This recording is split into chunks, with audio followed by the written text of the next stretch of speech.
Hello, friends, and welcome to episode 941 of the Juicebox Podcast.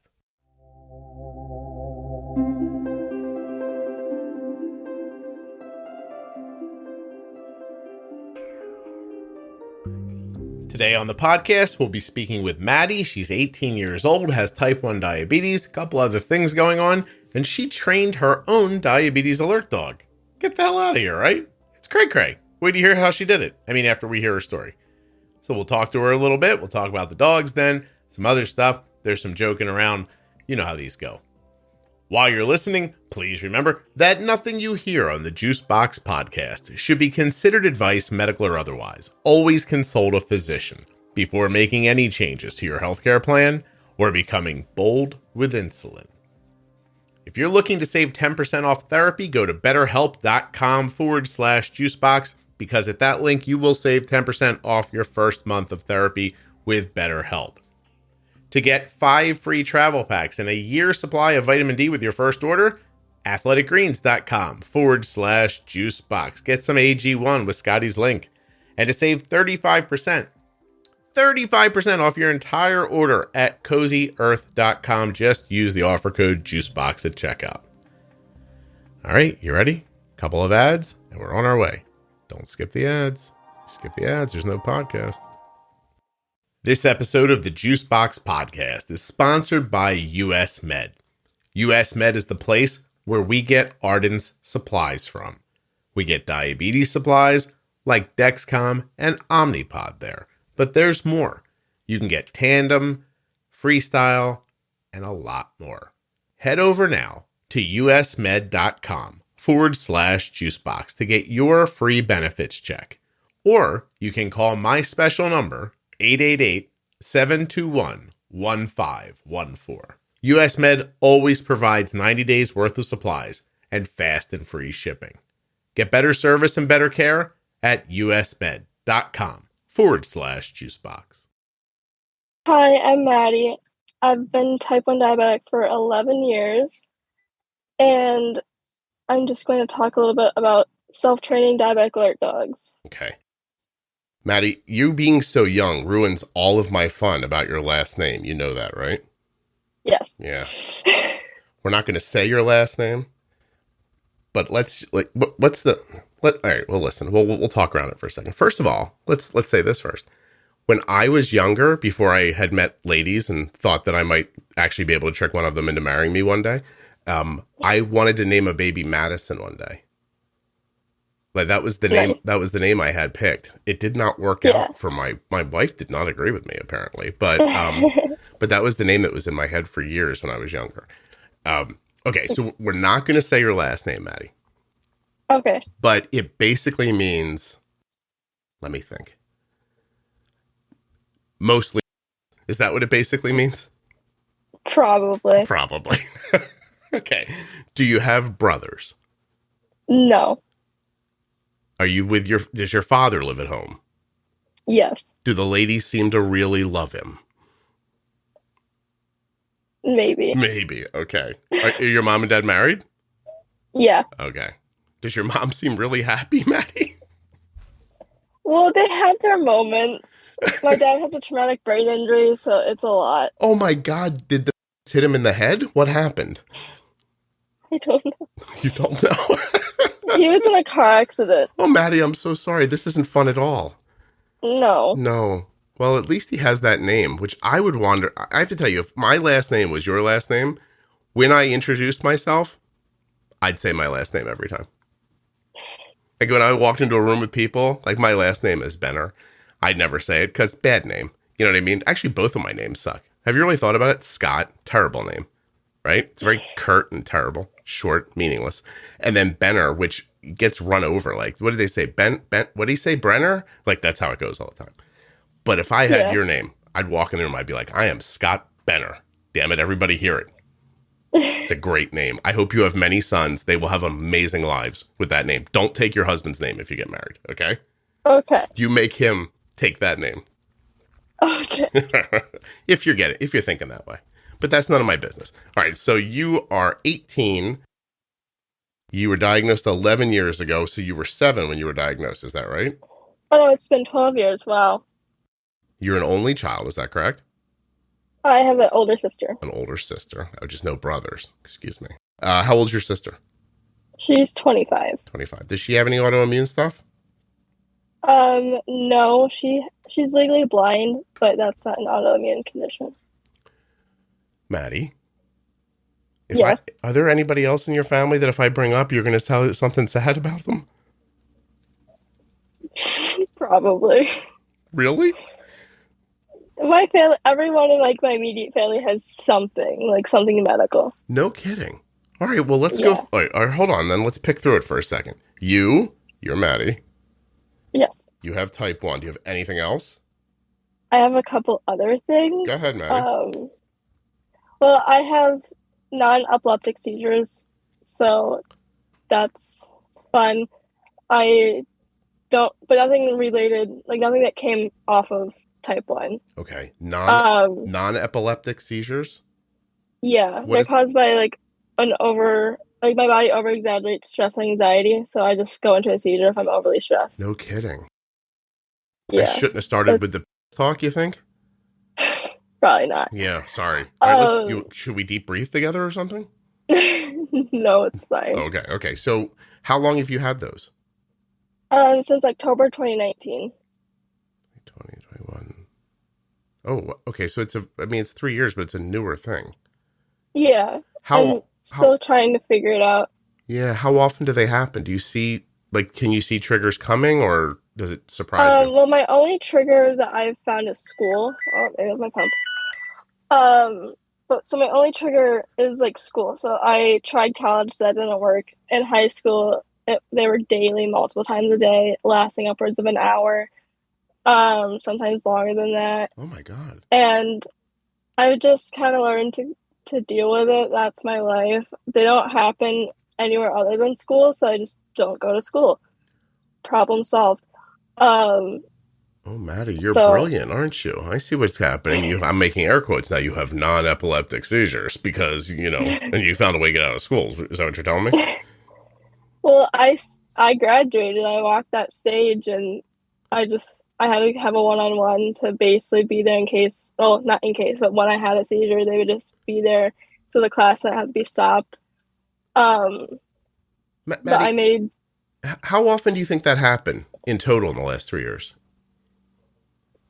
Thousands upon thousands of times. I mean, at one point I was conscious 2 to 4 hours a day and unconscious 20 to 22 hours a day. Wow. Whether that was sleeping or seizing, that was my life. Oh my gosh. How have you attacked this? From a medical doctor, I imagine, but have you seen like a therapist as well? Yeah, so the only treatment for it is counseling. Okay. So I've seen a counselor since I was diagnosed with type 1. So, I've had treatment for mental health related stuff since I was 6. But that is really the only treatment. There's some medication, but it's hit or miss. And I also have vasovagal syncope. So most meds will lower my heart rate too much, and then I pass out from that. So it's like I can't win with meds. So it's just, for me, it's just counseling. Okay, I'm looking stuff up now. Is this called PNES? Yes. PNES are attacks that may look like epileptic seizures but are not epileptic and instead are caused by psychological factors. Sometimes a specific traumatic event can be identified. Do you have a trauma that you can look back and see? Not really. That's what makes like my exact case unique, is most people have PTSD that triggers these, like that stems these attacks. But I don't. I mean, yes, I've had some somewhat traumatic experience being diagnosed with type 1, my father's car accident, those type of things, but nothing really that would relate to school being so stressful that I would seize. Okay. All right. Maddie, I have to tell you, like 99 out of 100 times, I love that I don't know anything about people, but there's not a lot I wouldn't give right now to go back into a time machine and not start talking about your last name at the beginning of this. I feel stupid. We're going to get past that. I'm going to try to get past it. You seem like you're past it already. Yeah. Your sister, who's older, legally blind, you said? Yep, and she also has autism. From birth? Legally blind from birth, and obviously autism from birth. Yeah, I didn't mean. I appreciate you being like, this idiot might not understand autism, but no, I did mean legally blind from birth. Okay, so she's legally, how old is she? She's 25, and she was diagnosed with whatever her eye condition is at 3 months. Oh gosh. Your parents are together? Yeah, so her dad and my mom separated, and 5 years later, 6 years later, then they got married and then had me a year later. Okay, so your father and her father are two different men. Yes. Got it. Yeah, I was like, I know a lot of guys, and I was like, wait, your father stuck around? Like, most guys are just horrible. You know, yeah, I mean, Maddie. Yeah. Yeah. Okay. Other people in your family. Your father has traumatic brain injury, but that's from an auto accident. A car accident. Okay. Yeah. How about your sister's father? Does he have anything going on that you know about? Not that I never met him, so I have no idea. Okay. Your mom? She has a brain tumor. Seriously? So that's fun. Yeah. They found it because she had meningitis several years ago, and then that's when they found it. But it hasn't grown, so they don't think it's gonna do anything. But it's definitely something that, like, you have to watch for. So she has to get like brain scans every year or two or something like that to measure to see if the tumor's grown or anything. Which it hasn't in the last. It's changed shape, but it hasn't grown at all. Okay. And does she have any ill effects from it, or is it just there? Nope, it's just there. And her doctor said a lot of people actually, when they die, they find out that they have this tumor, but it never affected them at all in their life. But since she had meningitis and was getting MRIs and stuff, that's when they found it. That's how they found it. I must have a stupid bone somewhere. I bet you'll find that when they do an autopsy. You know what I mean? Yeah, you know. You listen to this podcast, Maddie? Not as much as I wish I did, but I do listen, like, probably once or twice a month. What, are you busy? You got, like, work or something? Yeah, I work. I'm a dog groomer, and I work all the time, and it's exhausting. Have you considered... So when I get home, I just go to sleep for 3 hours, wake up, eat dinner, and go back to sleep. I understand. Have you considered quitting your job so you can listen to the podcast more? No. Think about it. Let me know what you come up with. Okay. Yeah. I mean, not everything's I about you, love Maddie. the podcast. I just never have time to listen to the full episodes. That's what I'm saying. But everything's not about you. So think of me once in a while. I have bills, Maddie. True. Seriously. Your downloads could be the difference between me having a good day and a better day. Sorry. The handling, just in your immediate family, the four of you, how... I imagine it's been long enough now that these things are all commonplace in your life. But as they get sprinkled in one after the other, is there not the feeling of like, Jesus, what's next? I mean, not really. Wow. Because I'm just so used to like one after another at this point that I'm like, well, this is my life. This is how I'm going to live. And I'm not going to I'm gonna make sure like I control my life and not my illnesses. Good for you. I'm always really uplifted when I speak to people like you. I did an episode a couple of weeks ago. It's not out yet. Doesn't matter. You won't listen to it.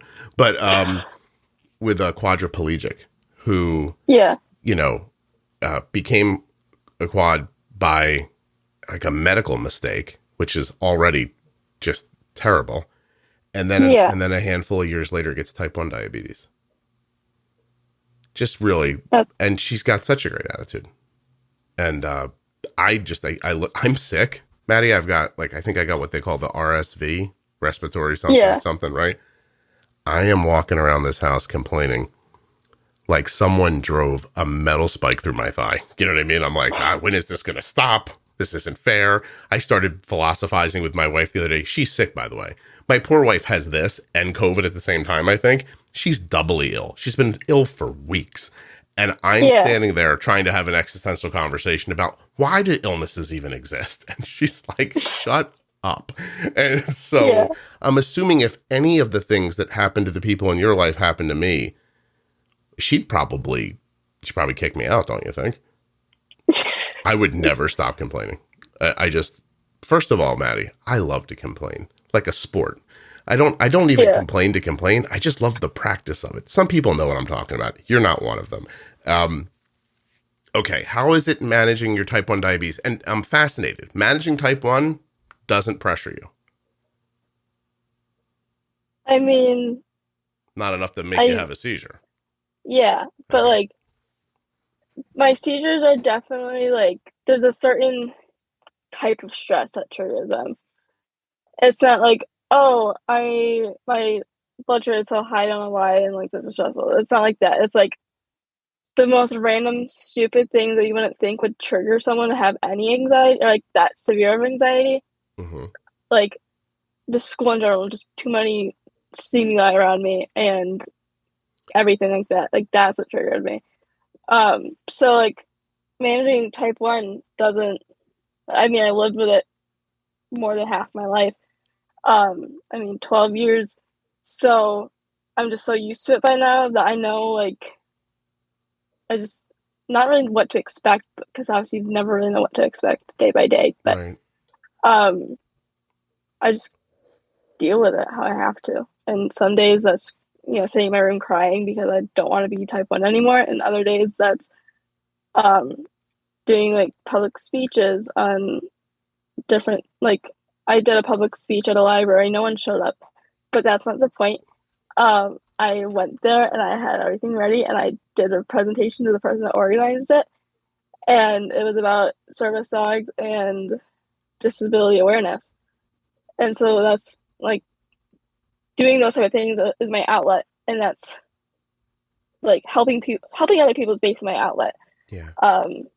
So yeah. Well, Maddie, are you trying to be my favorite person? Because I'm on a lot of cold medicine right now, but you made me cry. That was really lovely. I commend you for showing up at that event and giving your presentation to one person. I think that's really it's really wonderful. Oh my God, you're gonna make me cry. Oh, jeez. Hold on. I need that time machine. We got to stop. They got to go back and cut that stuff out. Oh, jeez. Do you think the cold medicine's making me weepy? What's going on? It's that Advil cold and sinus. You can't buy that much of it because they think you're making meth with it. Yeah. Yeah. You got to give them your driver's license.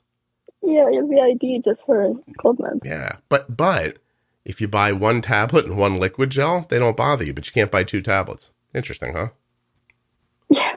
Do you think people are like, wait, you can make meth out of cold medicine? Are people hearing this for the first time? Some of them, I imagine, right? Probably a few people. Anyway, that's why you have to give your ID when you buy certain medications at a pharmacy, because they want to make sure you're not Breaking Bad somewhere.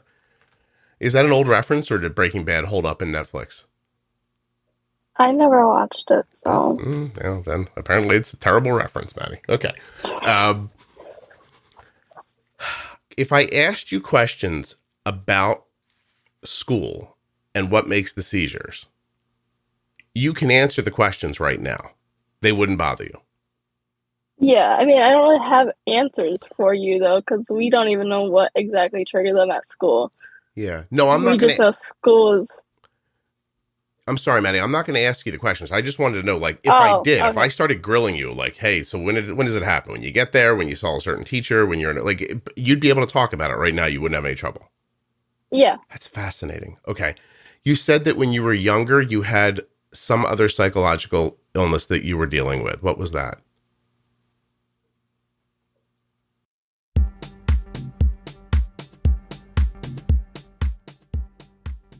US Med takes over 800 private insurances and Medicare nationwide. They have an A+ rating with the Better Business Bureau, and they're the place that Arden gets her supplies from. Arden gets her Omnipod DASH and her Dexcom G7 from US Med.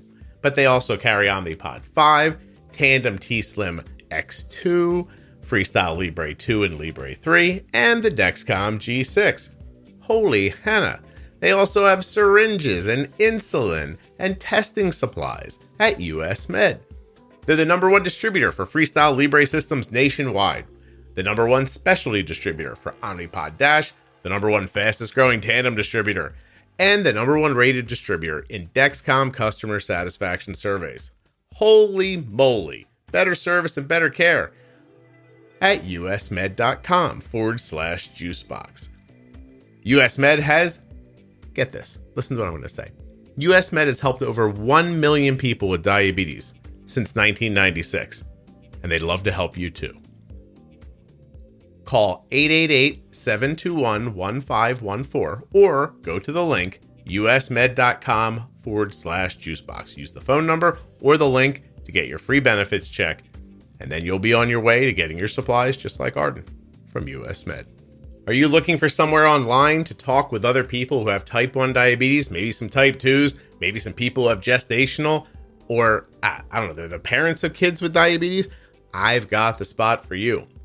Juicebox Podcast, Type 1 Diabetes on Facebook. It's a private group with 40,000 members. It's a wonderful place, and I think you'll enjoy it. Check it out. It's completely free, as is everything with the podcast. The podcast shouldn't cost you money. The Facebook group shouldn't cost you money. We don't give you a little bit of information in an episode and then send you to another place to pay for more later. We don't do that crap. This Facebook group is terrific. Juicebox Podcast, Type 1 Diabetes on Facebook. It's a private group, so you answer a couple of questions to prove you're a person, and the next thing you know, you're having conversations or reading conversations about the things that matter to you most. There are links to US Med, the private Facebook group, and all of the sponsors in the show notes of the podcast player you're listening in right now, or you can find those same links at juiceboxpodcast.com. Let's get back to Maddie and find out how she trained that dog by herself. I don't know Is that what not? you're talking about. Oh, then I misheard you. Again, the Advil cold and sinus. I thought you said that earlier when you were younger, you had something else you were dealing with. I'm sorry. Just being diagnosed with type 1 and then my dad's car accident. Okay, those things. Well, those are big things. Was your father in the hospital a long time after his accident? He was in a coma for 5 weeks and then in rehab for 6 weeks. How old were you when that happened? I was 4. Okay, well, you're still pretty young. Were they preparing I don't you? remember a ton of it, but the hospital basically told my mom one day that you might want to go home and tell your children that they don't have a dad anymore because your husband's brain dead. And then she's like, well, that's not happening because he's not brain dead. And to the doctor's surprise, he wasn't actually brain dead, and they don't know why. There's like whatever they do to check that, they don't know why that came back as he was brain dead. But he's back to work full time doing what he used to do before his accident. He just no longer has his own company. He works for someone else now, but he's still doing what he loved to do. So. Wow, that's amazing. So I mean, it's like he went from, hey, this guy's never waking up, to like functioning in his life again. Yeah. That's insane. And everything that they said, he did the opposite. So like they basically said, he's never gonna learn, like he's never gonna know how to be a master electrician again. He's gonna have to learn, basic stuff. And yes, he did have to learn how to like brush his teeth, comb his hair, walk, get dressed, like do those basic things. But then he had like job coach people come to the house and basically show him how to go on interviews and get hired and then go on jobs. And he was like, this is easy. I can do this. Wow. And he's back working as a full-time master electrician. That's good money, by the way, for anybody listening. If you're growing up and don't know what to do, right, Maddie? Like, electricians get paid well. Yeah. Yeah. You're like, it's not helping me. I'm still working. I hear you. I know what's going on. Okay. Do you date? Not right now. You have in the past, or you're open to dating? I'm trying to find out if what's going on with you stops you from wanting to interact with people like that. What do you mean? Well, I don't know. Like, I don't know. I'm trying to learn about you. So I'm trying to find out if your self-confidence is good. If you're like, if the things that are up with you, diabetes, this disorder, etc., if these are things that hold you back and keep you private, or if you're still out. Nothing really holds me back. I like showing off my pump. I've always have liked showing off my diabetes. Um, I'd like to say I'm a pretty confident person. Um, Others may argue on that, but I think I'm confident. There's, I mean, at my school, in 8th grade, I did the talent show and I played ukulele and I sang in front of about 2,000 people. Wow. And not many people can say they did that. That's pretty, it's So, like, not easy to stand up in front of that many people, is it? no, but it's what I enjoy for whatever reason. People think I'm crazy when I say I like to public speak and I like to, be like out there and open and do all like the things I like to do. Mm-hmm. People look at me like I have 3 heads. Like, you actually enjoy public speaking? You actually enjoy performing in front of people? But it's what I like to do and it's what I'm confident in. That's excellent. I feel the same way. Well, I don't speak in public as much as I used to, but there's something like wonderful about it. Like, you walk into a room, it's like this big room, there's all these chairs set up, and the first thing I think is, ooh, I hope they all come in. Like, I want as many people to come in as possible. I want a big, like, lively crowd. And then you get up on stage and you think, I'm going to try to say something that these people will enjoy, that they'll find interesting, that'll be helpful to them. And then, after that, I don't remember anything. I have such a good time doing it. Yeah. Is that how it felt for you? Yeah. And like, I have a service dog, obviously, because that's what this whole thing is kind of about. Maddie, I'll decide what this whole thing's about, okay? But yeah, I do want to talk about your service dog. Yeah. How did you end up? But she has a vest that actually flat out says diabetic alert dog, and I have countless people come up to me like, "That's so cool." So my cousin's type 1, or my daughter's type 1, or mm-hmm. my whoever they know is type 1, and they're like, how can I get a service dog? Like, I think they need one. And so I basically talked to them for 10-15 minutes just about like my experience and how I went about it. And because service dogs aren't cheap. Yeah. They're pretty expensive for your average household. And so with medical costs on top of a service dog, that's 9 times out of 10 not doable for most people. Sure. So I actually, I had a dog in front of me and I'm like, let's train it. Let's try. She's showing her potential. She's wicked smart. She's a poodle mix. And poodles are the second smartest dog in the world, behind border collies. And so I like, let's just try this. Let's see where this goes. If it doesn't work, it doesn't work. And oh well, but it worked. And yeah. That's amazing. You're just like, well, this is the dog we have. I'll give it a shot. Yeah. What led to that? Well, meaning, were you having trouble? I not like, I was never hypoglycemic unaware. Mm-hmm. But I mean, I eventually, after getting her, I started to, for whatever reason, I just started not recognizing blood sugars until they were like 40. Oh gosh, okay. Like in the 40s. But then other times I'm like 70, and like, oh, I feel like I'm dying. So it's hit or miss whether I know if I'm low or not. Okay. After I trained her. But so we have a German Shepherd, and when we got her, within 6 months, she just started alerting to my blood sugars, like, naturally. We didn't know why, why she just randomly one day woke up and started alerting my blood sugars. But she basically she would never work as a service dog. She is aggressive towards men. Like, she will attack a man if they walk near her. Because she was abused by a man when we got her. Mm-hmm. So that it all makes sense. And the way she alerts, although you could shape the alert, meaning you can change the way that they alert, she just, with her being aggressive towards men, it wouldn't be worth training her to shape the alert into something that wasn't pulling on your shirt and being obnoxious. Right. And so then I had a dog when I was in 5th grade. He got out and was hit by a car in 2018, and shortly after that, I got my now service dog. she was just going to be a pet. She wasn't going to be anything fancy.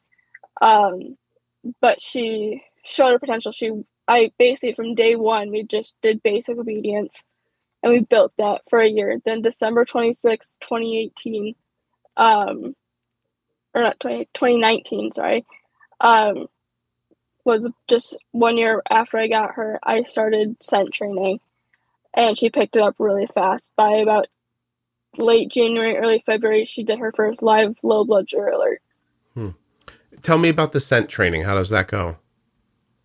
So I take saliva samples. So when I'm low, as long as I haven't eaten anything within 30 to 45 minutes, eating or drinking anything, even if it was just water, I don't take a sample unless I haven't had anything in my mouth.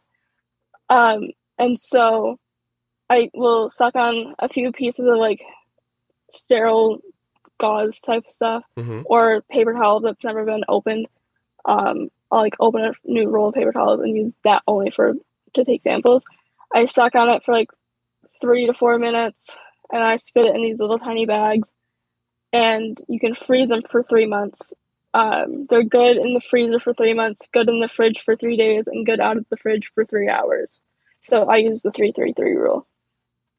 And with those samples, so if you want your dog to alert to you if you're under 80, you start taking samples when you're like in the 50s to 60s, so that scent's really strong, and then you can build up until you get to that exact number that you want to reach.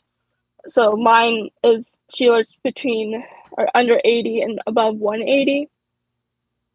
I just find that's the best like range for me. Right.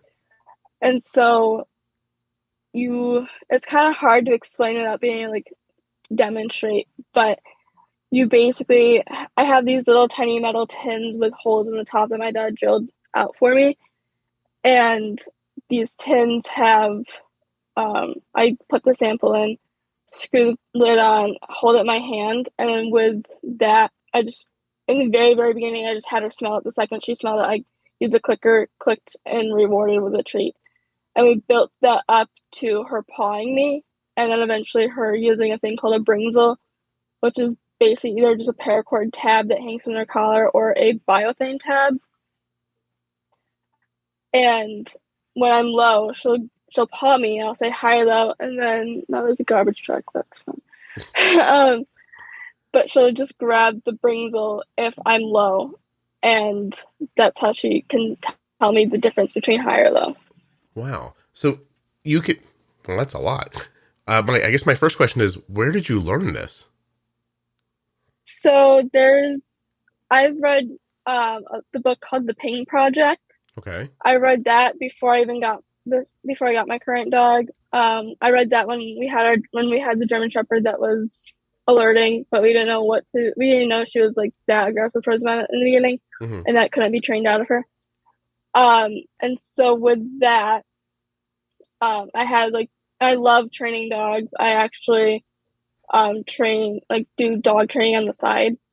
And so I have basic dog training knowledge. And then I found this lovely organization called mddogs.org, and it stands for Medical Detection Dogs. And she has a free downloadable book, or you can pay for the updated version through like Amazon or whatever. And she has step-by-step, like steps 1 through like 20 something or whatever, however far it goes, about every little tiny steps of progressing from just smelling the tin to smelling and then giving an alert to the tin, to then eventually getting away from the samples and doing live alerts, to then going out in public and doing all that type of stuff. So she really breaks it down, and that's what I followed. And I just found that the easiest to understand. It was even more understandable than the Ping Project, which I thought at the time was really, really nice. Maddie, is it the Pain Project? PAIN? The Ping, PING, like the animus ping. Yeah. Got it. Now I understand. Sorry. Yeah, it's okay. She just used Google to do this? You bought a dog, or you bought a book, you got a dog, you were looked at it and you're like, this dog's smart, it'll be able to do it. You grabbed a book, you looked online, you found an organization, you took some direction, and it took you 3 months to train the dog to do this? Well, for her to give the first alert was about 3 months for just scent work. Jeez. But then you gotta keep up on it and you gotta reinforce that behavior. So in total, from start to finish, for just start to finish training wise, because training never really ends with that initial training. To where I would say she graduated from the in training phase to a fully trained service dog, was about 2 to 2.5 years.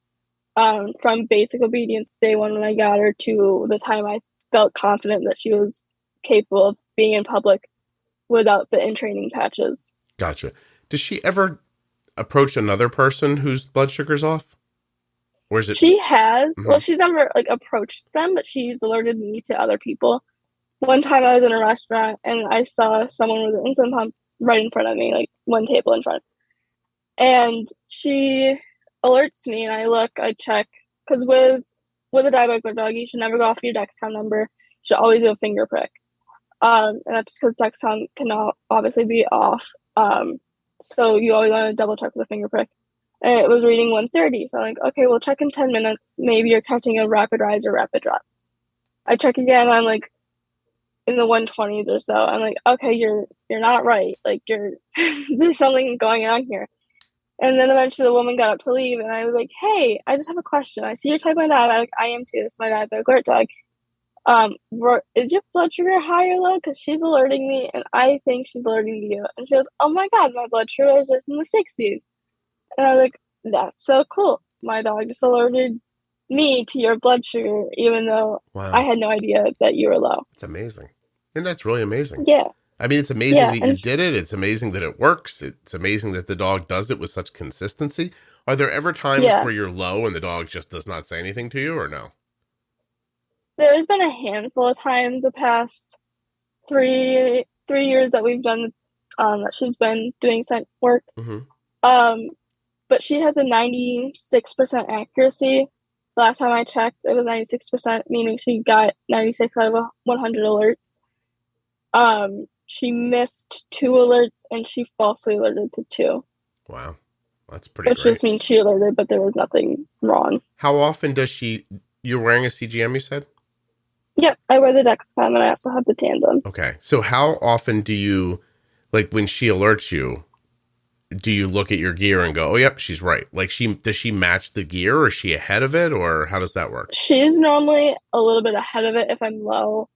And if I'm already high and she's alerting again, I'm say I'm 200 and she alerts. So I'm like, oh, great. And then my Dexcom catches up and says that I'm 200 and she'll alert within 30 minutes to an hour later. If I'm still high, she'll be like, figure your blood sugar out, get it done. I don't like the smell. Can you? I'm sorry. I didn't mean to cut you off. Because to a dog, they don't love the smell of, they hate the smell of low blood sugar. Kind of what I've been told it smells like is a strong acetone smell. So they, to them, they don't like that smell. So they basically, especially when I'm low, my dog would just keep alerting me because she's like, fix your smell. You don't smell right. I don't like it. So she'll just keep telling me, which is also leads me into why some dogs don't work out as diabetic alert dogs, is simply because they shy away from the smell. I've heard cases of dogs that are trying to train their dog to be a diabetic alert dog, and it just flat out doesn't like the smell and hides away from the person that's low. So they understand the smell's wrong, but instead of coming to you, they just go away from it. Yeah. Also, dogs could just not be capable, right? My dog is stupid. He couldn't do it. I know for sure. Basil. Well, a lot of dogs, they might be able to be like, oh, something's wrong, but not have the drive to tell you. Or, there's countless things of why a dog might not work out as a diabetic alert dog. Every time Basil sits down, when his butt hits the floor, he turns over his shoulder very quickly, like he's astonished that something touched his butt. Every time. I think his brain is the size of a walnut. So he definitely couldn't do this. I mean, he's surprised by his ass touching the floor when he sits down. Do you see what I'm saying? Yeah. Okay. Yeah. Right. It actually happens. His butt hits the floor and he's like, what's that? Jesus. It's your butt on the floor. just like it was 3 seconds ago. Okay, so Yeah. I don't have the right dog for it. Can you snooze them? Like, what if you have a high blood sugar that's lasting hours? Is the dog just up your tugging on you and pawing you the entire time? In my experience, I basically just had to train an all done command, which just means you've told me we're all done, no more treats, you're not getting a reward. And then if you let me like an hour or so, I'll give her a treat. I'll say all done. And so it's not consistent. Like she's constantly telling me for the 2-3 hours I could be high plus. But she will re-alert every hour or so. It's really insane. So the dog doesn't, I don't mean it this way, but the dog doesn't really care about you. It cares about the treat. It cares about completing the cycle, right? Yeah. Okay. Yeah. She cares about, oh, I smell this. I have to tell Maddie that I smell the smell. Right. She'll give me a treat and then I can continue on with my life. So she's sort of like, ooh, the smell. Lady has the food. And then she beats you up until you give her the food and that's it. Oh, wow. That makes sense. I don't know what I was expecting, but that totally makes sense. What's that word when you give animals human features in your mind? Hold on, Anna. I'm going to think of it. You're obviously you don't know. So hold on, because you're just like, there's a lot of dead space. Okay, so animal, I'm going to get this. It's like you project human feelings onto animals. There's a word for it when people do it. There is a word, and I used it yesterday. Oh, damn it.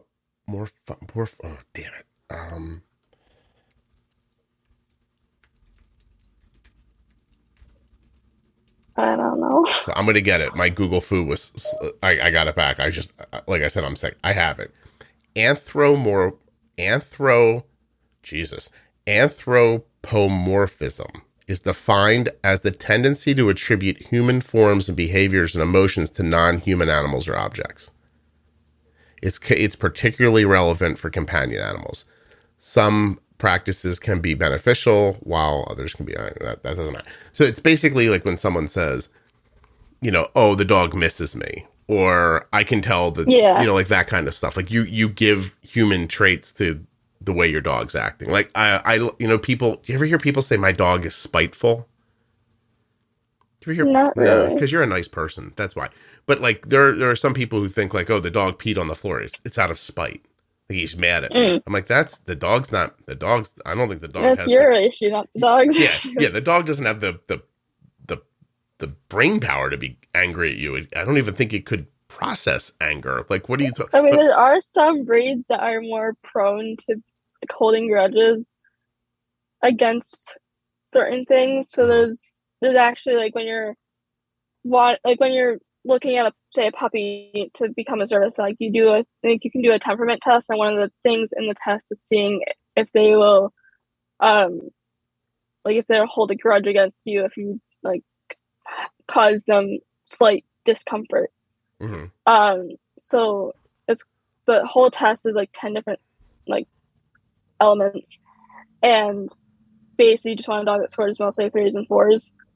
It's called the Volhard puppy test, and that's just a test to see what the ultimate like temperament should be of this dog. And it should be performed at 7 weeks, but you can that's when you get the best results. But obviously if you don't have a dog, like if you don't have a breeder for a dog, and when the dog is 7 weeks old, obviously you can't do that test. But I'm not saying that dogs don't have different temperaments. I'm saying that your dog is not looking at you right now planning your demise. Like when Arden says to me, how do you think Basil feels right now? I'm like, I don't think he feels like anything. What do you think Basil's thinking? I'm like, I think he's thinking pant, pant, pant, pant, pant. There's the tall thing that brings food. You know what I mean? Like, I don't think he's having any like deep philosophical conversations with himself. That's all. Like when it rains, here's one that's funny for you. When it rains, Basil won't defecate on the grass. So he does it on our driveway or a sidewalk. That's just what he does. Yeah. But there are people who would look at that and say the dog's being defiant or something like that. Like, he just doesn't like the wet grass poking his butthole, Maddie. That's all this really is. Yeah, trust me. I've watched it closely. Anyway, all right. So your dog is amazing. You trained her, excuse me. Do you have any idea for if this animal came to you pre-trained from a company, how much that would have cost you? Probably. Well, each company does it a little, like, prices their dogs a little differently. But MD dogs, because they also produce diabetic alert dogs, but just one woman doing it. So she gives like a dog or two every year. But she prices it out at around 18,000. Oh. Yeah, I've seen like different organizations price them out upwards of 25,000. So it's a lot, and that's why a lot of people own and train, but some people just aren't, capable. They don't have the knowledge, or they don't have, what resources to train it themselves, and then they're stuck in this position of, I really need a diabetic alert dog, but I can't give 25 or upwards of $25,000 for a dog. And so, that's where people like me come into play, where I want to start a business training diabetic alert dogs for as little as possible. You'd like to do that as a business? Yeah, like as a full-time career. Is that reasonable to do, do you think? Do you think you could make a living at it? I mean, how I would go about it is I would start as like training all types of dogs, kind of like what I'm doing now but I'm doing on the side. Mm-hmm. But I would love to eventually, open up a storefront and train dogs, like for anything, for like basic beans and stuff, and then do like diabetic alert dogs on the side. Wow. Hey, for tax purposes, may I suggest working out of your home? I think it would be better. Yeah. Yeah. But we have 4 dogs, so that's a little difficult. Oh my God, you have 4 dogs? Yeah. I have 2, and everyone in the house is sick right now, Maddie. Like, I'm somehow the least sick of the 3 of us that are here. Yeah. And I got up the other morning and had to go let the dogs out. It was time to let the dogs out. And I said to my wife, well, here's a decision we made 15 years ago coming back to bite me in the ass, because I was so sick. And the last thing I wanted to do was get up. I was just like, I need to lay here, but I have to go downstairs and take care of the dogs. So I did, because I'm a good person, Maddie. But I actually found myself thinking, I wish at this moment I didn't have a dog. I was so sick. Anyway, I feel better now. Although talking to you is making me warm, because I don't know if anybody else has had this yet, but I woke up this morning and I was like, oh, I'm fine. Like, I'm back to good. This is perfect. Head's clear. Chest is clear. I'm good to go. I'm going to talk to Maddie, blah, blah, blah. I walked downstairs to make myself a cup of tea because I don't want my throat to get scratchy while I'm doing this. And the process of like warming the tea, I'm like, I'm feverish. It's like, it just came right back. And then the other day I was recording something for a company, so it's on the schedule and I couldn't move it. And I sat down and I was like, look, don't anyone be scared. There's a blanket next to me. You might see me wrap it around myself during this, but don't worry. Like, it won't come through on the recording.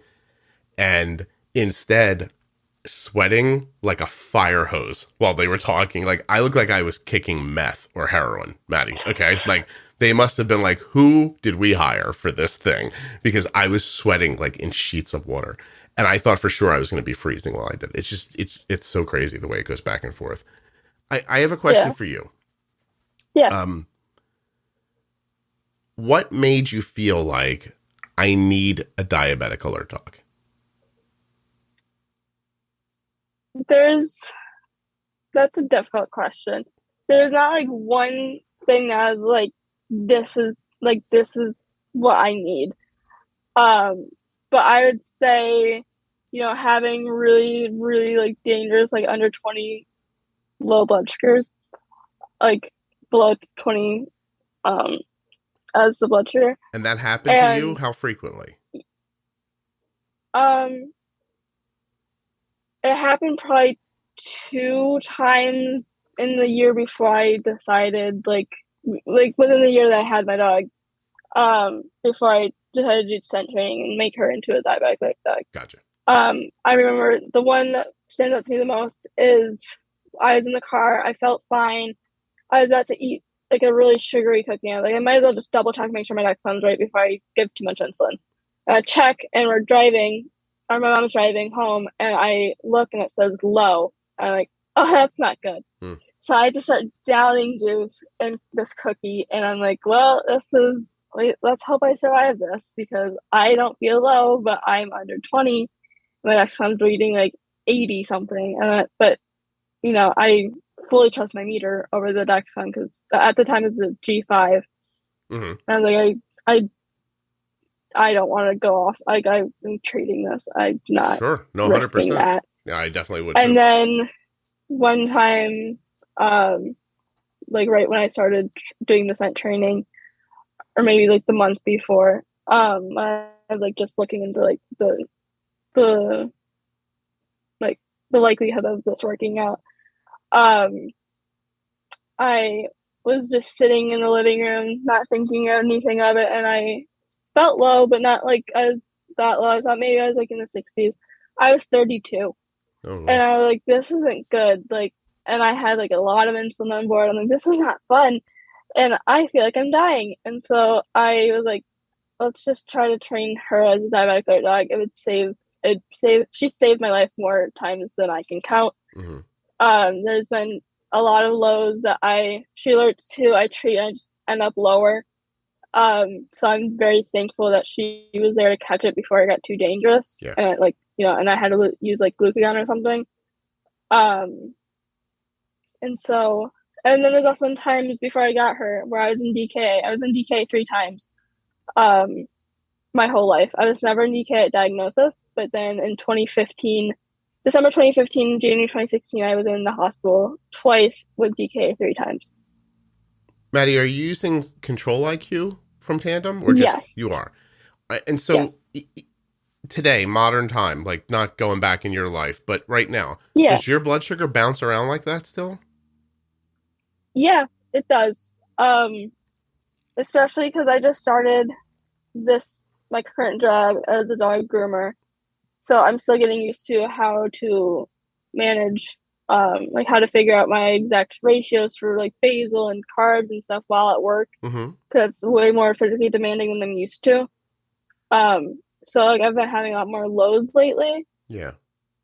But there was never really a time in my life where, like, from now till like from probably 3 or 4 years ago till now, where my blood sugars have been perfectly, like, not perfect, but like stable or than they are now. Like, there's never been a time where they're stable and I don't have to like worry too much. Like, Control IQ just never really worked that well for me.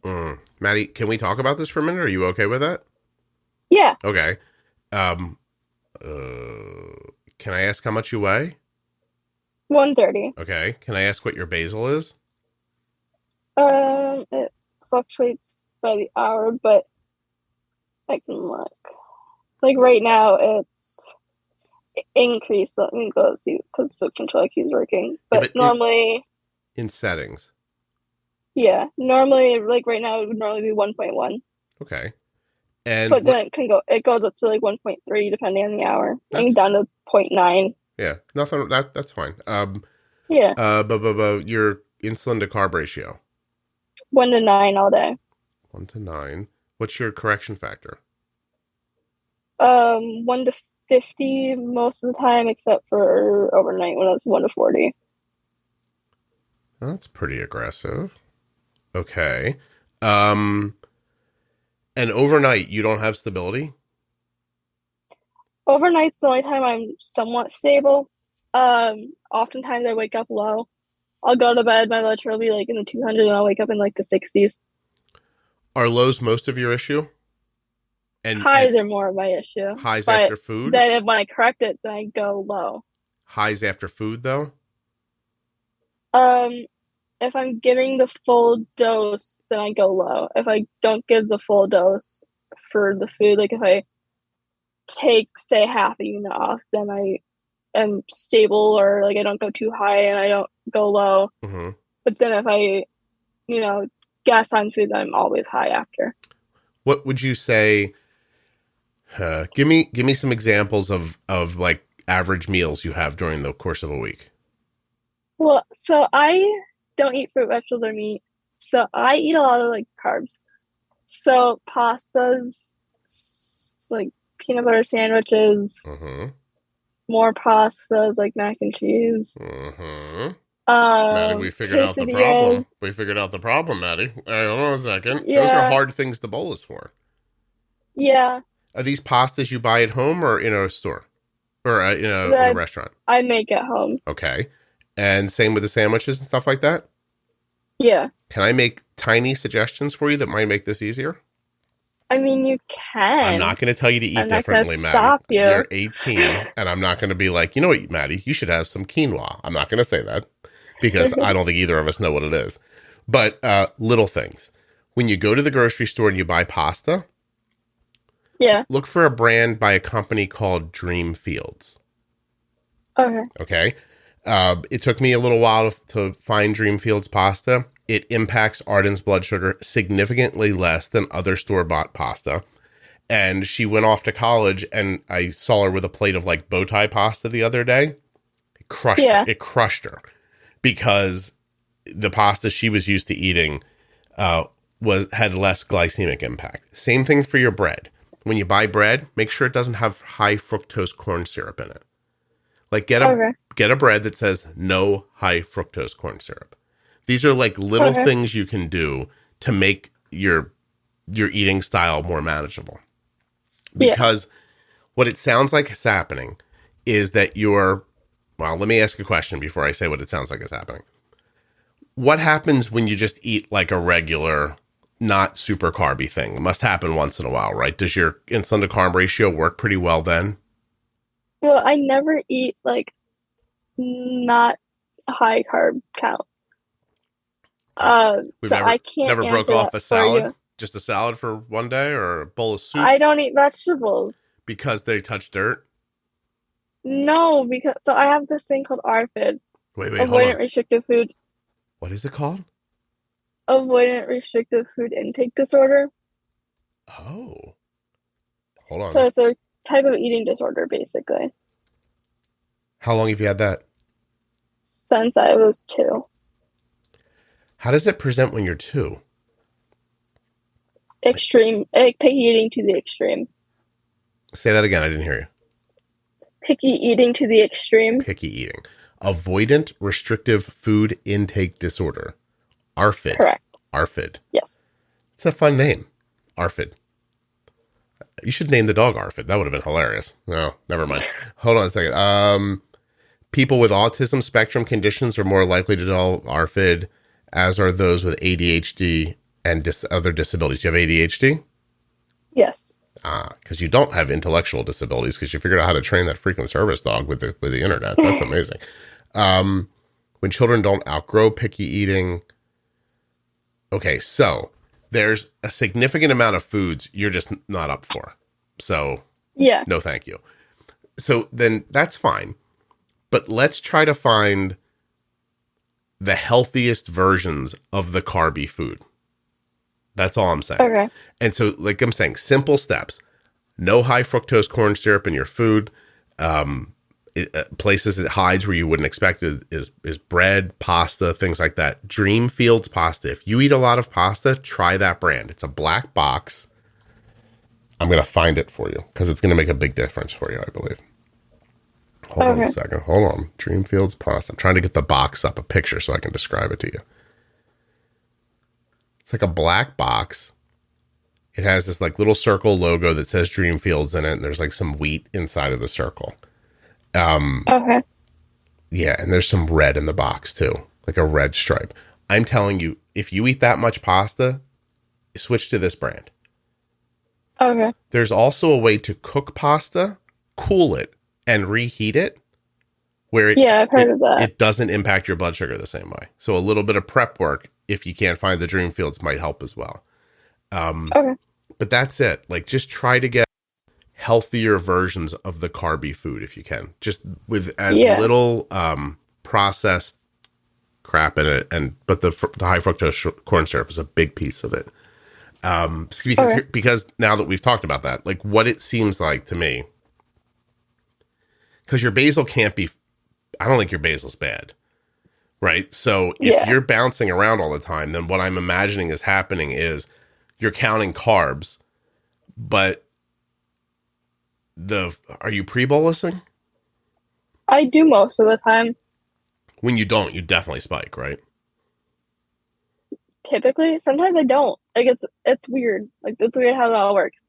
Like sometimes I'll like bolus as I'm eating or right after, and then I don't go up like hardly at all. Is that? I wonder if that would be after like long periods of work where you're working hard, like a lot of activity maybe, or something like that. Like try to look at that. Like sometimes, like, am I getting? Yeah. Like, is my insulin seem like it's working better after a long day of work than it would if I was sitting around all day? That kind of an idea. Yeah. That might help you a little bit too, because you're putting in.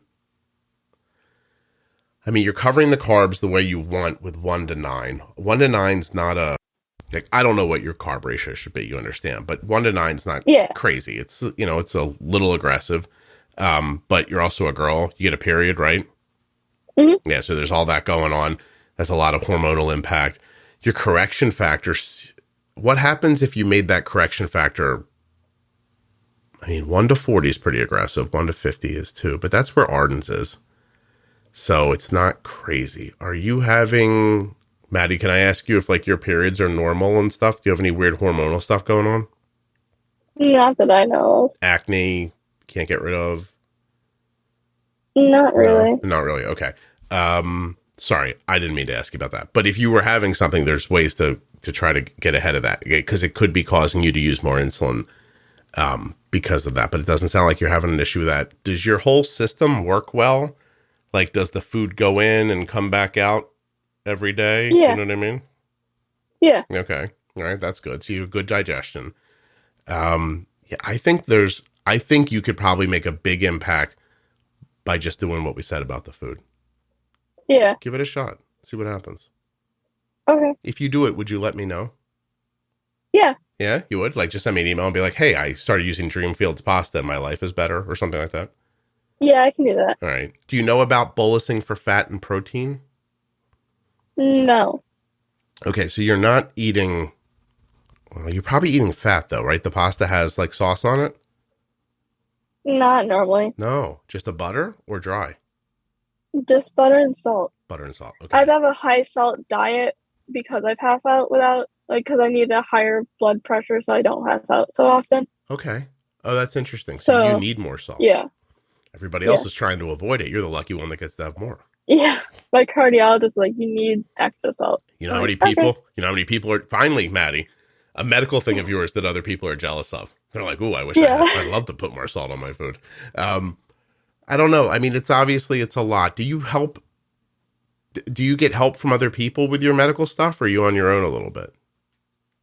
My mom's my biggest support. She has helped me since day one of diagnosis.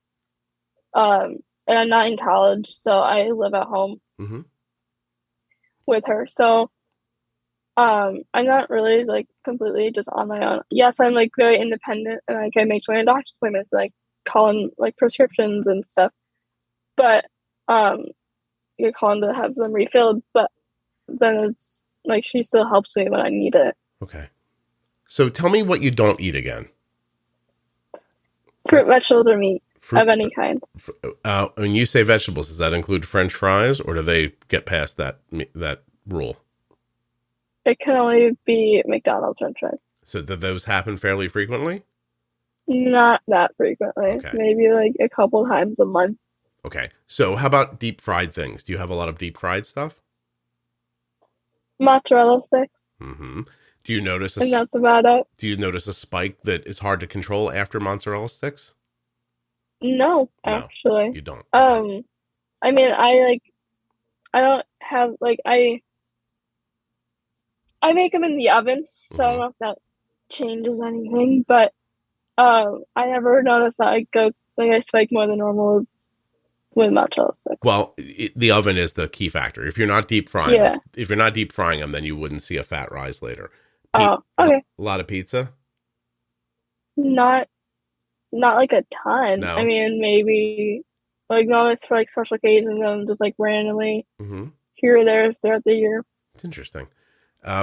Okay. Well, I mean, just starting with like trying to cut high fructose corn syrup out and switching to a pasta that would be easier on you. I'd love to hear what happens. Be careful Yeah, because, the first couple of times you may not need as much insulin as you've been needing. I don't want to see you get really low afterwards. yeah, All right. I know, Maddie, you have to go to work, so I have to let you go. yeah. I'm sorry about that, but this is your life is fascinating. I'm sure not to Thank you. you. Well, to you, you're probably like, oh, it's a lot of pain, but a pain in the ass, right? But I'm really, there's a lot here that's incredibly interesting. How do you feel like you're doing, I guess? I mean, I feel like this has been my best year with like medical stuff, medical wise, and just like personal life wise. Mm-hmm. Like my A1C is the lowest it's ever been since diagnosis. My old doctors kind of neglected me for a long time. My A1C was unreadable for years, like off the chart unreadable for years. And then they just said, well, you must be doing something wrong. And then they look at my pump and be like, well, you're not, you're fine, everything like we told you to do, but we don't know what's wrong. So we're not going to fix it.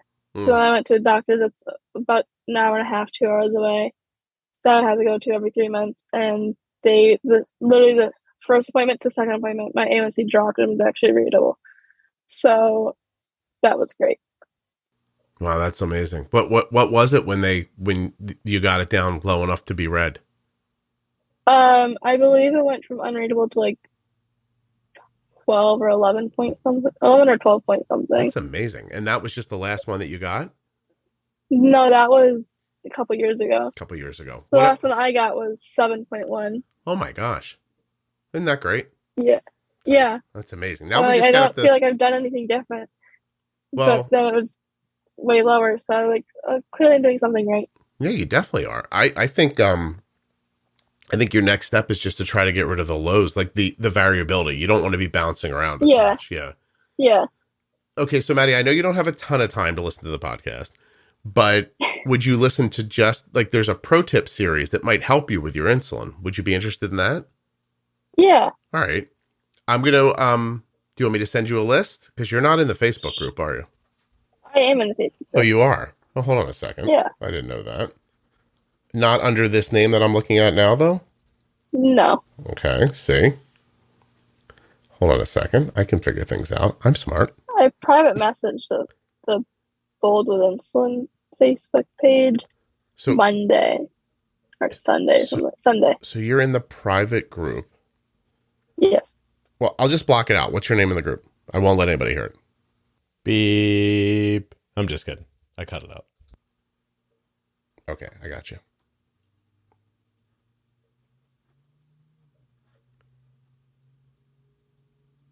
You're not on Omnipod anymore, right? No, I was from March of 2020 to September 2021. Mm-hmm. Do you want me to? I'll find a way to get you this list of episodes that I think might help you like manage your insulin differently. And Yeah. And I think that'd be a big deal for you. I think if you could stop the bouncing around, that'd be pretty amazing. Okay. All right. Well, and don't feel any pressure. I'm happy to share it with you. And if it helps you, I'm happy that it helps. Yeah. I appreciate you doing this with me. Is there anything that we haven't talked about that you wanted to? Yeah, actually. Just for like in the US for diabetic alert dogs and service dogs in general, there is no certification. I just want to put that out there because a lot of people, like businesses especially, are like, well, where's her papers? I'm like, well, there is none because we're in the United States. And that's first of all, that's not even a question that they're legally allowed to ask, but also that's not a thing that's a legit thing. That's actually, a lot of websites will try to scam you out, like scam you for your money and give you this certificate that means literally nothing. It holds no legal anything. Okay. And so the only two questions the business is allowed to ask is that a service dog required by a disability, and what task or tasks does it change to perform? Does that mean that the people who are training them are not regulated at all? Correct. Okay. There's one type of like business certification or whatever that you can get that basically is whatever, is like what can regulate the this, like the whatever. My brain's not working. No, I understand what you mean. But it just kind of like regulates the field, I guess. Okay. But I don't recall what it's called. It's like something with an A. It's like 3 letters that stand for something, but it's basically just to set some sort of standard. And it kind of it kind of like goes through. And if a company doesn't have it, then they might be more like they might try to scam you out of your money versus a company that does have it and they've been like background checked and they're a legit place. Okay. Thank you. I don't want people getting ripped off because they could get the idea. Yeah. They could get the idea that there's a better dog somewhere than another dog. Yeah. And the truth is the dogs either can do the job or they can't. Yeah. Okay. All right. I understand. I just sent you the list through the messenger, so you have it. Okay. All right. It's only like, I don't know how many episodes it is. There's a lot of them, but you can find a little time to listen. You'll be all right. Yeah. I really appreciate you doing this. Thank you so much. This was wonderful. My only regret about this is do you know what it is? What? I can't call the episode Mostly. Because, I mean, you have the greatest last name, Maddie. Seriously. Thanks. Yes. I swear to you. I think it's fantastic. Do you hate it? Yeah. I bet you do. Yeah. Is it your... My mom tried to get my father to change his last name before they got married. Yeah, I bet you. And he wasn't up for that? Well, he was like, well, my mom wouldn't like that. My mom was like, well, your mother wouldn't have to know. No, and then he never did. And then he never did. It's a different name. I listen, I don't have to live with it. I think it's amazing. So, all right. Yeah. Thank you so much for doing this. Hold on 1 second for me.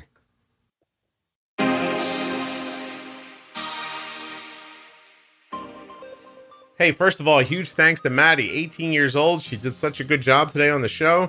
She's terrific, and I thank her. I also want to thank US Med. Remind you to go to usmed.com/juicebox or call 888-721-1514 to get your free benefits check. And don't forget the private Facebook group, Juicebox Podcast, Type 1 Diabetes. Go check it out. It's terrific, honestly. I think you're going to be pleasantly surprised. Thank you so much for listening. I'll be back soon with another episode of the Juicebox Podcast.